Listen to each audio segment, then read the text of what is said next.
Okay, so let's get right into this. Just in case you're not familiar with Speak Up, let me tell you a little bit about the Speak Up National Research Project. It is conducted through online surveys and focus groups, and we've been doing this since fall of 2003. It's an unusual research project because we make the online surveys that we create for K-12 students, teachers, administrators, parents, librarians, technology coordinators, available to every K-12 school and district that would like to participate and use the surveys to collect data from their own stakeholders about the use of technology within learning. We do give back to all the participating schools and districts their own localized data as well as the national data to use for planning. Now, we take the national data and we do create national reports. And for since the beginning of Speak Up, we've been doing a series of congressional briefings every year on Capitol Hill here in town to release those national findings. For the last couple of years, we've done a particular one that's focused in on the student and parent data, and then a second one for the educator data. And I know that my good friends that are here from Baltimore City Schools, I think you've been to every single one, or just about. Yes, they're shaking their hand. They've been to every single congressional briefing. And so it makes total sense to have some representatives here from Baltimore with us today as well. So as I said, we've been doing this since 2003, and since that time we've received a little bit over 2.6 million surveys that have been submitted to us from all of those different stakeholder groups. The type of questions that are on the Speak Up surveys are what you would expect. They're about learning and teaching with technology.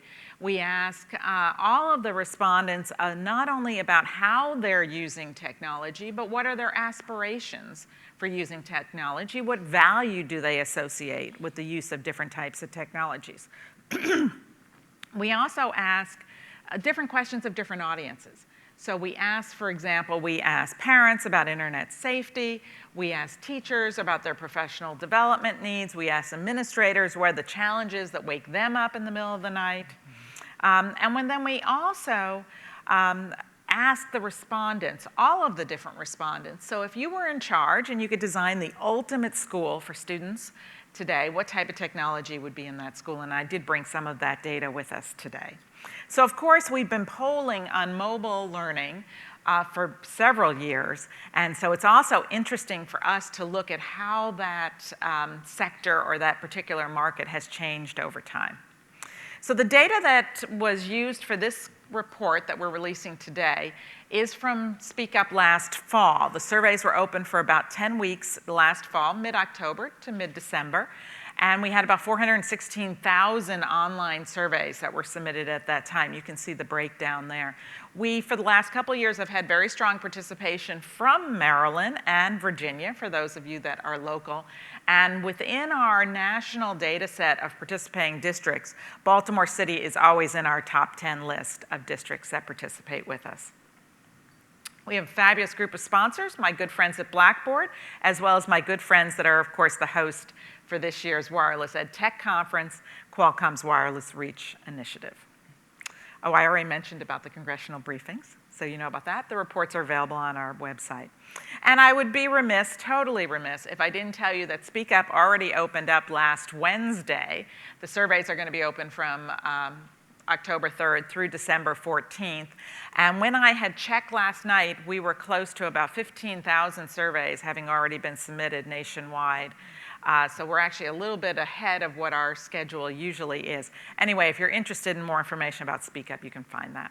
So in a big general sense, what does all this Speak Up data tell us about the future of learning?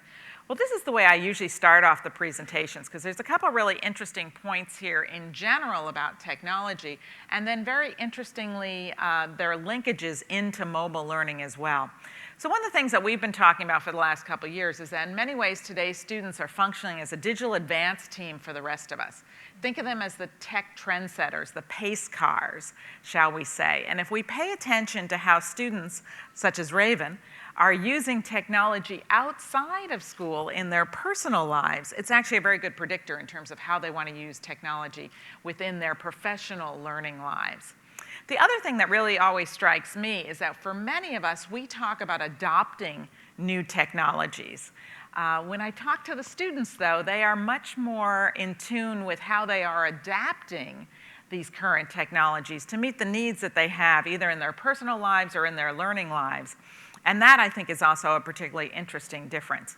Now, the other thing that, and this started in 2003 when we started with the very first Speak Up survey, is that the students actually talked to us about their frustrations, their pain points, their disappointment level with the use of technology in their schools, the unsophisticated use of that technology.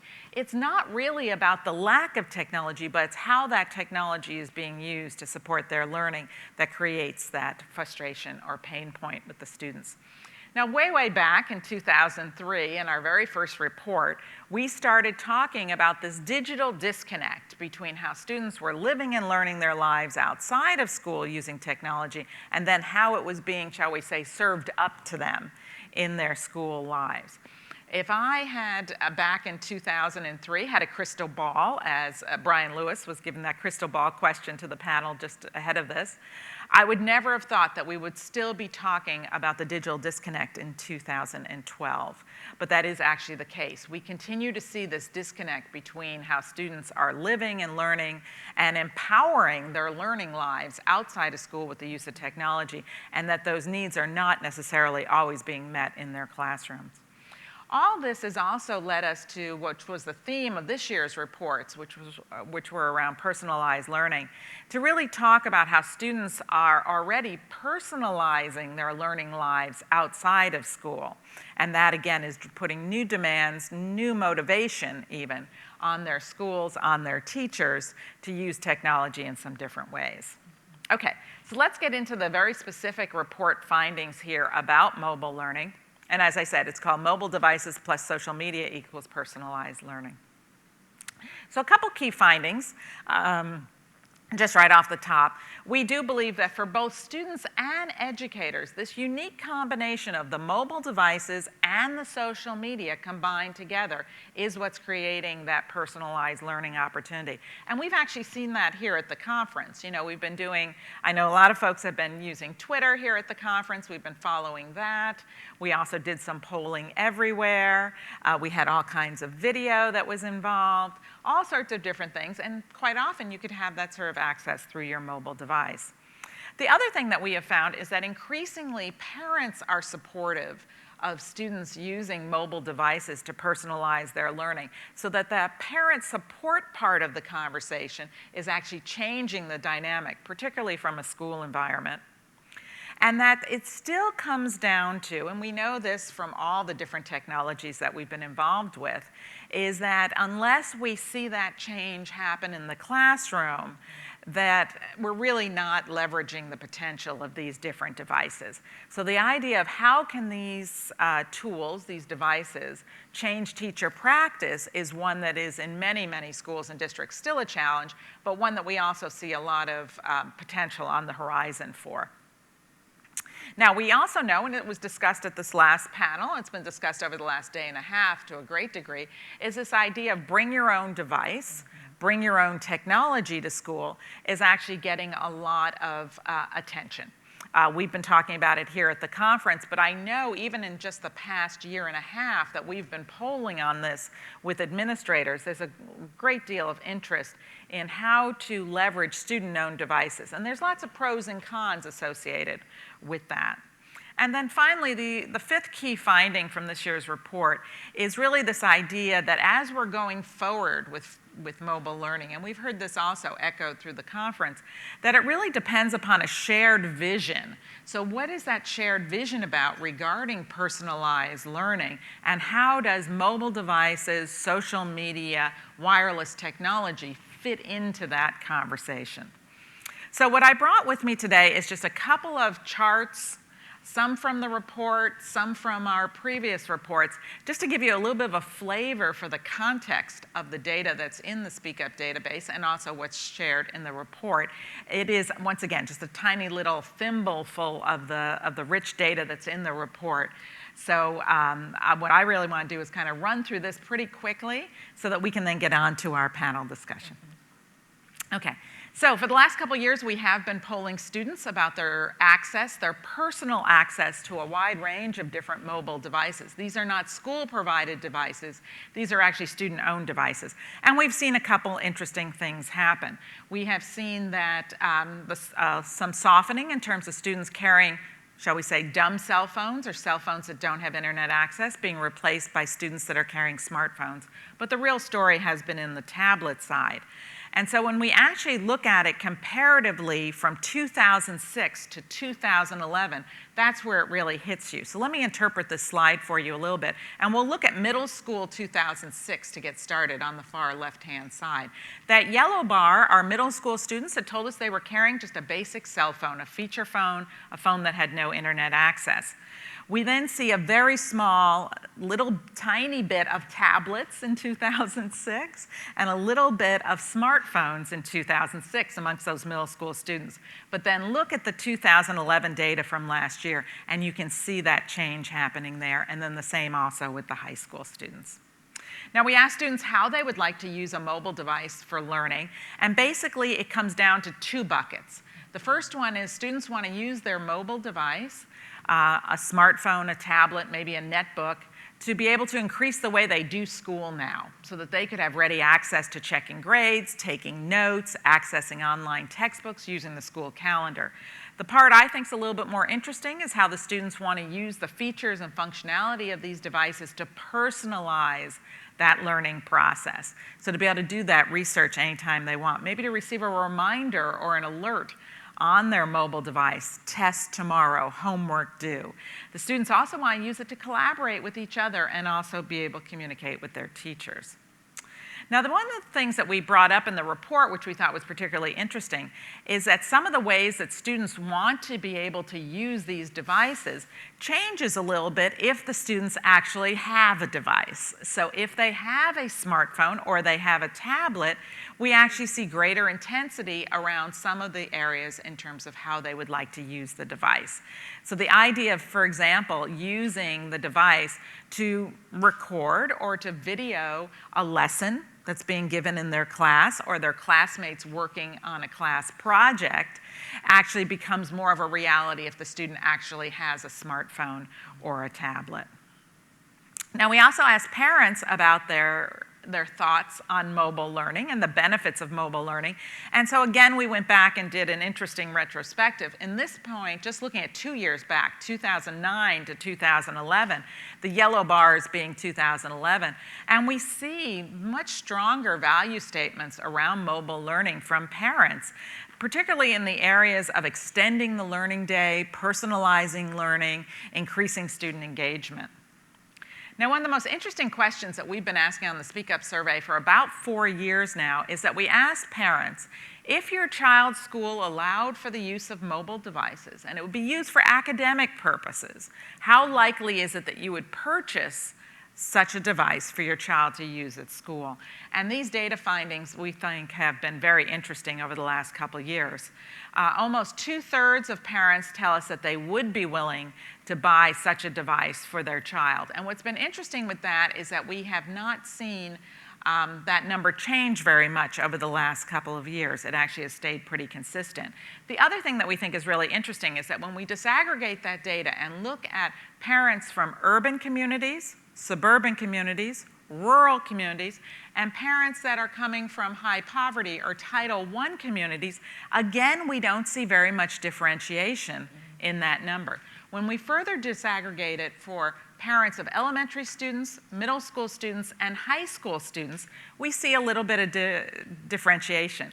The parents of high school students, that number goes up over 70%. Parents of elementary students, it hovers more about 60%. So not a big differentiation, but a little bit there. Now, I told you that we always ask the respondents about that ultimate school. So if you could create that ultimate school, what would that school look like? And the real purpose for doing this is to see if we have a shared vision of the use of technology. This happens to be a particular question on the Speak Up survey that is the favorite of many superintendents and school boards, because as they're bringing new technologies or approving new initiatives around technology, they want to know if they have a shared vision within their community. Are the parents on board? Is it what the students are looking for? Are the teachers supportive of this? So this is always a very interesting question on the survey. And remember, since we give all the participating schools and districts get back their own localized data, it's a great question for planning.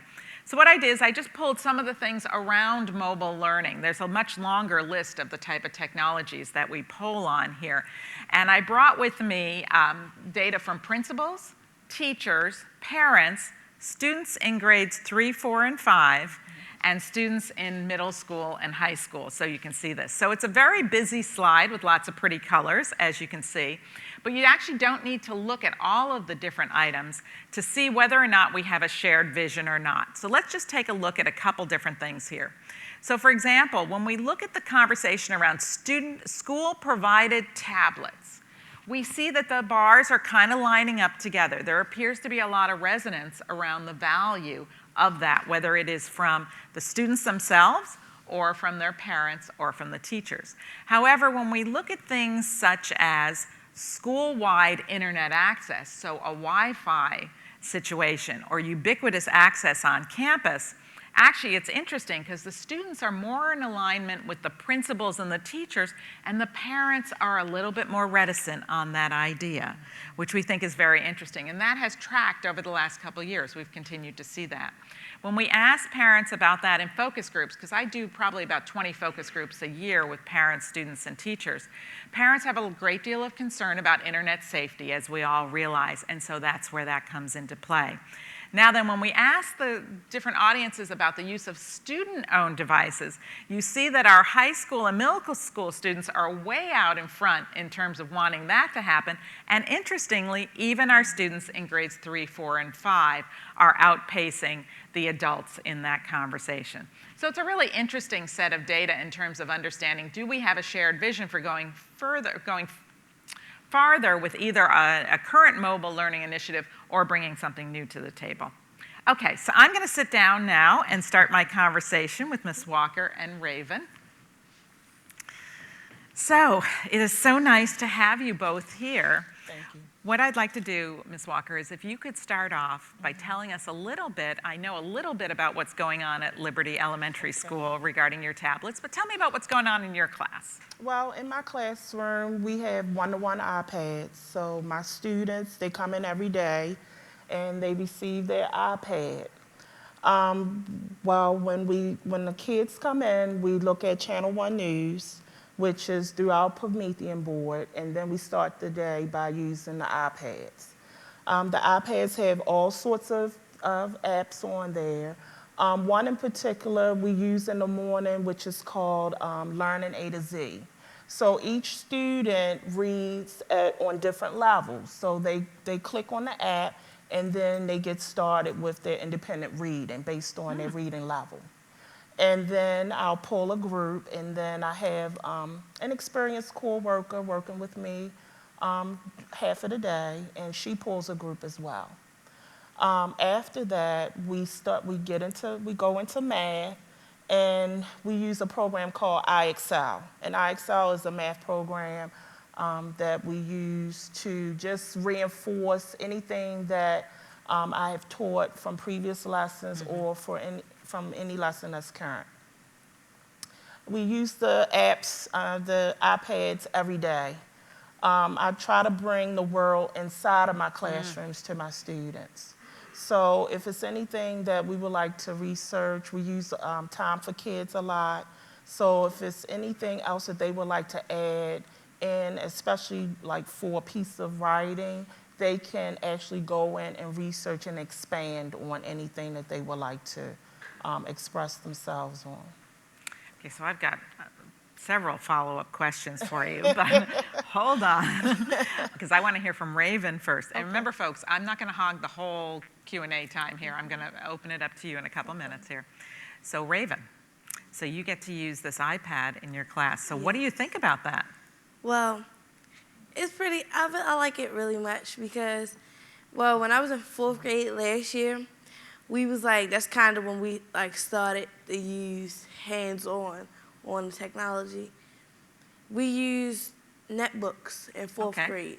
This year, now that we got like touchscreen, it's like pretty cool and everybody knows how to use it. But when we like Ms. Walker was saying, when we do like our Learning A to Z RAS Kids, I like it very much because normally from reading out of a book, just keeping that book in your hand like the whole time, it's like it gets kind of boring and everybody just wants to do anything else. But as soon as everybody just look at the iPad, it's like their face just light up like, oh my goodness, we get to read off of an iPad. And like the books are really cool. They're different from some of the other books, but they're really like our type, like 5th grade material. Oh, okay. And if we like don't get on learning A to Z, we have a different choice, and it's called iBooks. Okay. It's a shelf of books that may not be leveled, but we have like choices like, have you ever heard of Stargirl? No, I haven't. That's a really good book. Is it? I'm going to have to check it out. That is a really good book. I've read that book before. You and I are going to have to talk about the books that we've read. Okay. So do you think you read more now that you have the iPad in the class? The levels go to A to Z. Okay. But I'm not on a Z anymore. I'm like over Z. Oh, you're beyond Z. More than, yeah. So I'm kind of happy. I'm really happy, excited that we had the iPads, because when we didn't, I was like kind of like everywhere, like, oh my goodness, I need a new book to read, because I've read all of the Z books in my school. Okay. And I'm a reader, so you can keep me preoccupied with reading, because I like to focus my mind on learning and educating myself. I really like the apps that we have on the iPad, like Edmodo. It's just like a Facebook, but it's educating us. Okay. So when we get on Edmodo, Ms. Walker has posted, we got on Edmodo yesterday, and Ms. Walker posted, she be posting quizzes. We get quizzes. And she asked us, did we like learning A to Z Raz Kids? And we say yes. Most of the class said yes. And then we go down, and then we start commenting it, and just like build up. Yeah, so it's pretty cool. Okay. We're getting that point. Okay, Raven, I'm going to come back to you, but I want to go back over to Ms. Walker for a moment. So was this the first year, Ms. Walker, that you had these iPads in the class, or have you used them previously? Last year we received them last school year with the previous 5th graders. And I'm gonna be honest, it took me a while to get used to it, and then I had to actually build up some classroom norms and rules to using the iPads. But now this year I'm really, I'm rocking and rolling with my students and using the iPads. We actually downloaded additional apps. So it gives the kids an opportunity to explore and experience of the apps to use for their learning. So, because basically what I foresee are classrooms becoming paperless. And so eventually students will not come to school with maybe notebooks. They would just come to school with their own devices. And so when I use the iPads, I basically, I always use them for learning. The children have a choice of what types of apps that they need to go on and use. So it's not just the iBooks or the Raz Kids. We will actually use doodle rooms or show me, because I need them to visually write something down and to actually mirror it up on the Promethean board with the Apple TV. So, that provides some rich discussions within the classroom itself. And it gives them, already they've taken over the iPads and they've personalized them, and it gives them the opportunity to interact with each other, interact with me, and just basically show off what they, can do and what they know. So I'm sort of getting this sense, but I don't want to put words in your mouth. Do you think that this has changed the way you teach? Has it changed your instruction? Because basically when I come in, my day starts with using the iPad. And my children, they have already become acclimated to using the iPads. They know what to expect. I have set my expectations, and so they know when they are supposed to use the iPads. Even though, and then I use the Promethean board, we use the active expressions, I use flip charts, PowerPoint presentations. So it's not that magic marker and chart paper anymore. Everything is done electronically. So Raven mentioned Edmodo. So Edmodo is like the Facebook for teachers and students. So what I'll do is I'll pose quizzes, assignments on there, and I'll let them know that, you know, their assignment is now on Edmodo, and so they excitedly will go into Edmodo and complete anything that needs to be done. So that keeps me from having to collect any types of paperwork, and I can just automatically go on Edmodo and just check it, and then they'll receive a grade back from it. Oh, so interesting. So we had a panel yesterday, for those of you that were with us, that was a teacher panel. I was mentioning that to you before. And one of those teachers was talking about her goal was to go paperless. She was a high school science teacher, and that was really her approach. So back over to Raven now. Now, Raven, do you have technology at home that you can use as well? Yes, well, I'm getting something new this year because, well, my old device, I had a computer, but my computer is now like broke because my niece had a mistake and she's like wrecked it all up. Oh. I'm sorry. But I can't say it's for Christmas, but it's going to be before Christmas. And I'm going to get a laptop because I'd rather keep my tablets for school. I'd rather not have that home. Oh, okay. That's too precious. Okay. So are the students, are they allowed to bring the tablets home, or they stay at school? Unfortunately, they're not allowed to, but as soon as they come into the classroom, they know they have access to it. So it's there. So Raven, you're going to get a laptop. That's what you're thinking, right? And do you have a phone? Do you have a cell phone? Is it a smartphone or just a regular cell phone? No, it's a smartphone. It's a smartphone. And how long have you had that smartphone? Since, let me see. Remember, Raven is in 5th grade. Since I had it since 3rd grade. Since 3rd grade. Okay. So do you use the smartphone for anything to do with school, or is that just all your personal life? Sometimes. But I like, if Ms. Walker, like, we have a reading log. And if Ms. Walker tells us to, like, complete this from a side of that, I will actually go on my phone. I could get books on my phone. Oh. And I'll read books on my phone, and I'll actually write it on a log, what I read. Oh, okay. Just instead of just reading a book. So you can keep the log on the smartphone. No, the log, Ms. Walker gives us a paper, and it's the log. Ah. And I read the books off of my phone. Oh, okay. And I'll write down the title of my phone from the book off my phone onto the log. Oh, got it.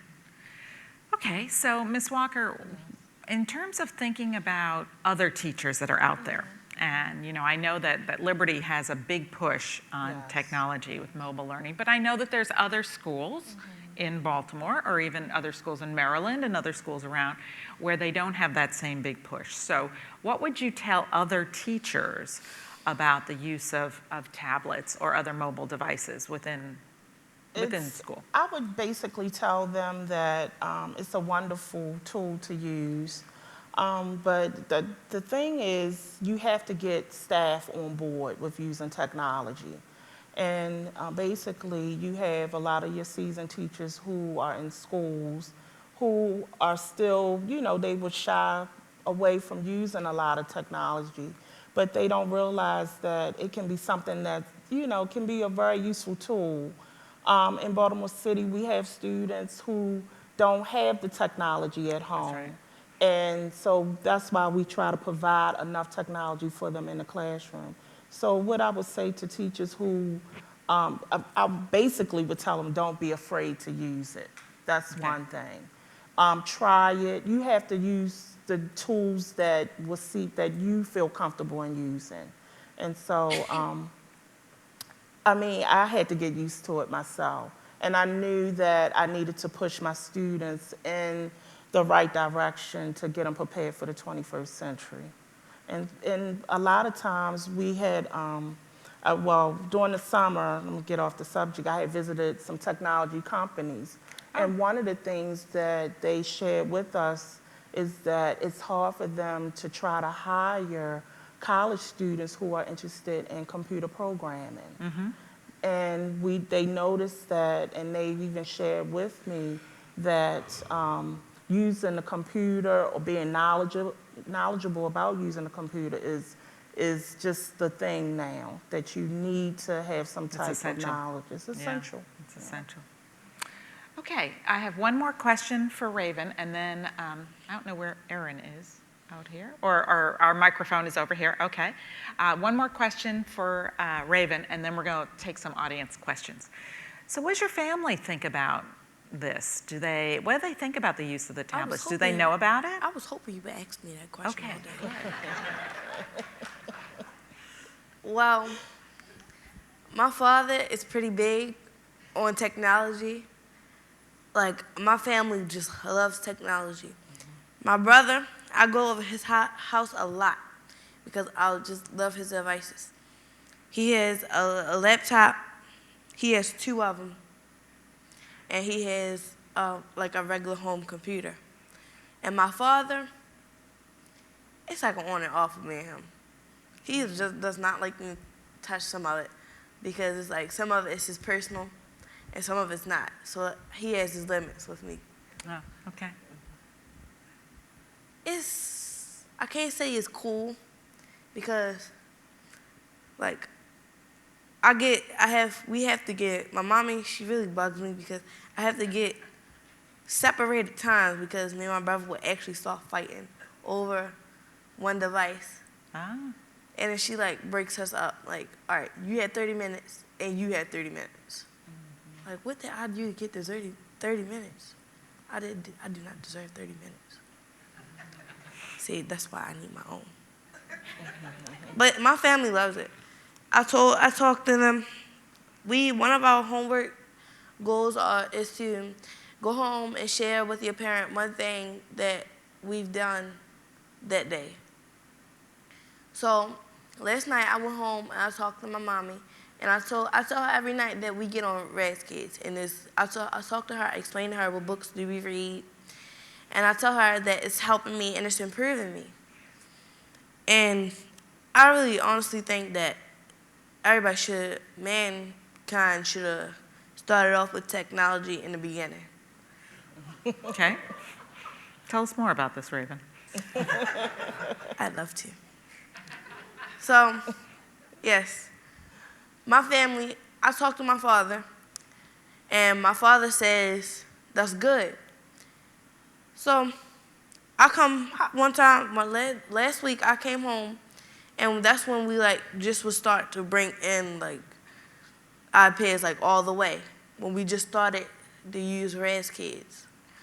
So I tell my Mommy, we just started a new subject today, and we was started on the iPads, and we was using Raz Kids and Doodle Buddy, and we started using all the other technology and apps. And she told me, well, that's good. I said, it's good or is it great? She said, it's good. I said, okay. So I left her alone. Mommy, she tells me she will come up to the school and watch me work, but she hasn't done it since. I really love technology.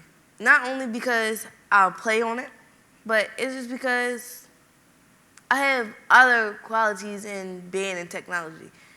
Your average student, another person would probably be like, oh no, I just like to get on this just to play games and just to talk to my friends. Well, no, I will actually get on one of my school subjects, I get on IXL, not when I'm in school, because normally just say I'm just trying to impress my teacher. Well, no, I want to impress my grades too. Okay, all right. That's good. Okay, do we have some questions out here? Because otherwise, I can just keep this going with Raven. Some questions? Hi, my question is for Raven. Are you going to be able to use iPads in your 6th grade classroom next year? And if you don't have the technology, what do you think class in school be like without it now that you've had Oh, that's had a it for good a question. year? Do you know if you're going to be able to use them next year? Do you have them in 6th grade? Well, I'm not pretty sure because, well, Liberty only stops at 5th grade. I wish it had a middle school because I really love my principal there. He's like really good at what he does. Well, I have no clue. I wish I could answer that question for you, but if I was to answer, I have no idea what I would say. So you don't know what middle school you're going to go to? I know what middle school I'm going to, but I just don't know if it's just like what I'm doing now. Right. Like all schools have different That's right. qualities. It's just different. So let's assume for a moment that they're not going to have them. Oh, I'm not going to that school. That's like the wrong thing to say. I'm sorry. I was just making it up. I don't know that it's true. Okay, do we have another question? Hi, it's really interesting to hear your insights. My question is for both Ms. Walker and for Raven. So you mentioned that you do research with the iPads and you read on the iPads. Do you ever make things on the iPads, like videos or podcasts, things like that? You want to go? Well, Ms. Walker, I just Let's took not up fight, all the ladies. time. You can go. I'm okay, fair. thank you. Well, I'm one of the EdTech fellows with the Digital Harbor Foundation. And so we have an after-school program. Liberty is running a Rector Tech Center. So the cluster that I'm involved with is video editing. So we basically use the iPads for movies. We're shooting movies, and we're actually downloading them onto iMovie.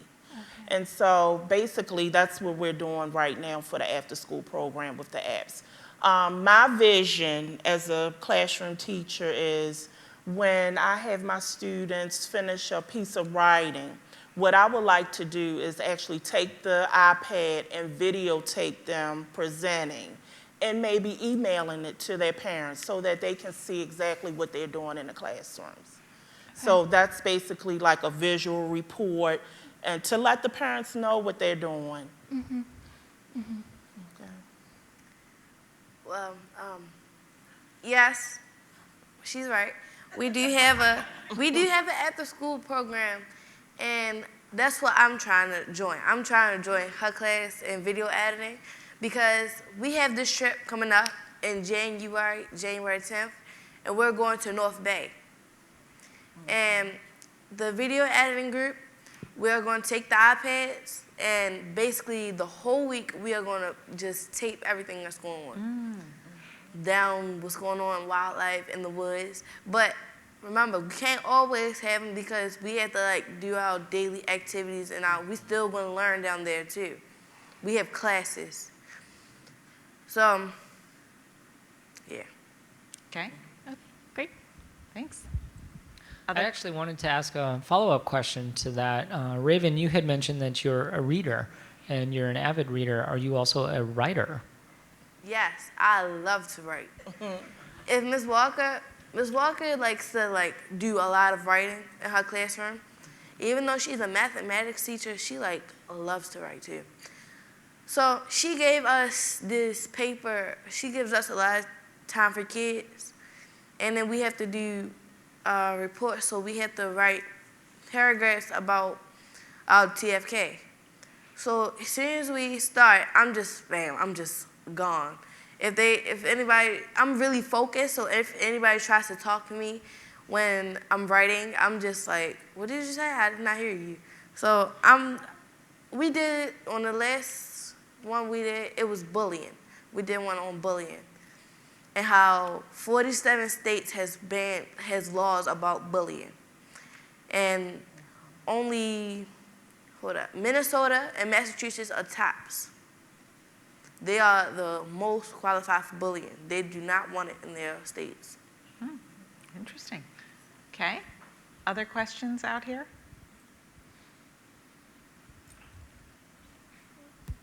Hello. Hi, Julie. Hey, Mike. I'm Mike Goodman. I'm from Arlington Public Schools. And I had a question for Ms. Walker. Okay. What kind of, and you probably already mentioned this, but ongoing professional development do you have? And what kind of technology support do you have with inside the building in case something goes wrong with one of your iPads or you have any technical issues? Well, Good question, Mike.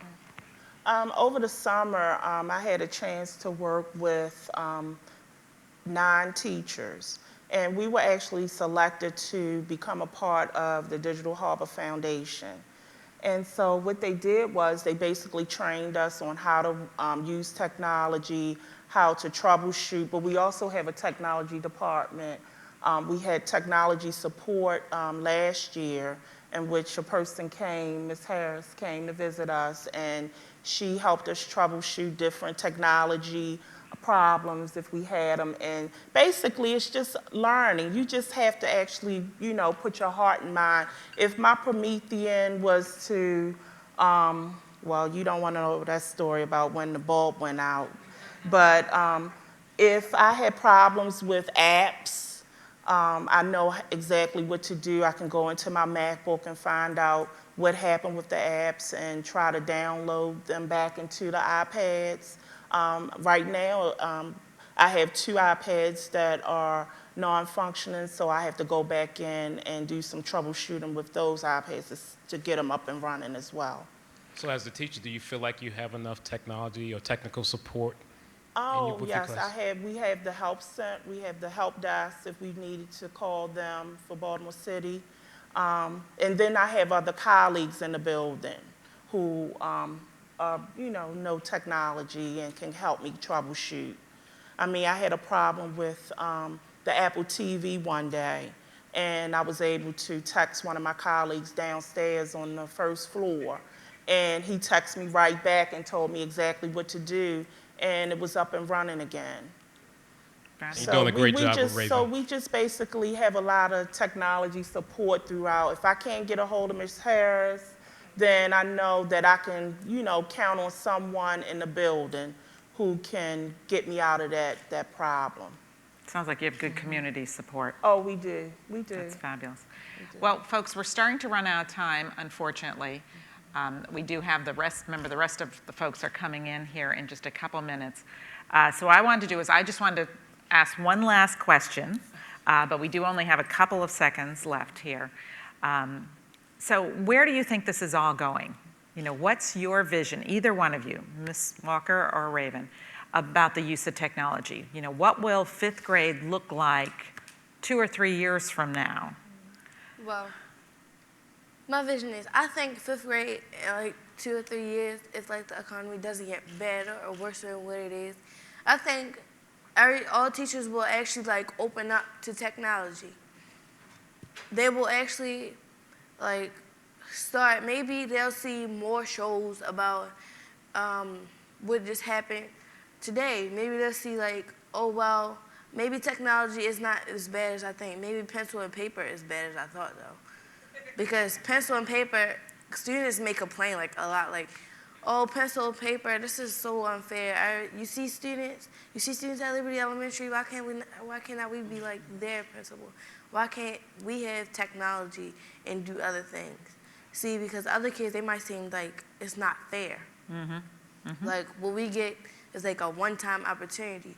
And honestly, I think we are like the only elementary school in Baltimore that has iPads and netbooks in 4th and 5th grade. So I'm getting nods here from Baltimore City that is true. So what a great opportunity you have then, Raven. Yeah. So what do you think, Ms. Walker? Assuming you're still teaching 5th grade a couple years from now? I can see my 5th grade class just going paperless all the way. Storing all of their notes, everything on Evernote, onto their iPads, and just everything when they come into the classroom, their device is right there in front of them. And just bringing the outside world into the classroom is just basically the most essential thing for student learning. And we just have to push our students to in that direction to get them there. So just going paperless and seeing children bring things and having something that they can bring to the table as well as far as their learning. So if it's something that they don't know, they know that they have the device in front of them that can help them with it. That's fabulous. Yes, Raven, one last comment. You know, Ms. Walker's class, we like really, from the other class, it's 2 classes in each grade. So Mr. Patterson's class, they doesn't have an iPad. We're like the only class. Well, you were very lucky to get in Ms. Walker's I class. know, I'm very lucky in everything I got. Please join me in thanking Raven and Ms. Thank Walker. you. You're fabulous. Thank you so much. Thank you. I need my other slides, folks. No? There we go. Once again, just a reminder, if you would like to participate and speak up, if you are from a school or district, you can get more information about it on tomorrow.org. You can get the same type of data that what we have talked about here. So thank you very much for coming. As I said, there is a card in your packet if you want to download the report and take a look at that. Otherwise, you could go to our website, tomorrow.org, and you can find it there as well today. So thanks so much, folks.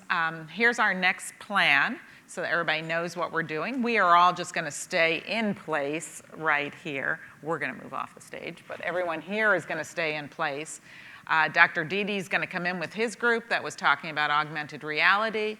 And the group that was talking about the different mobile apps are going to come in, and we're just going to do a little bit of a sum up on the conference here, and then we're going to let you go out into the beautiful day here in Washington, D.C. So stay tuned. We'll be right back with you. I'm just so taken with Raven and Miss Walker. Let's congratulate them again on coming down.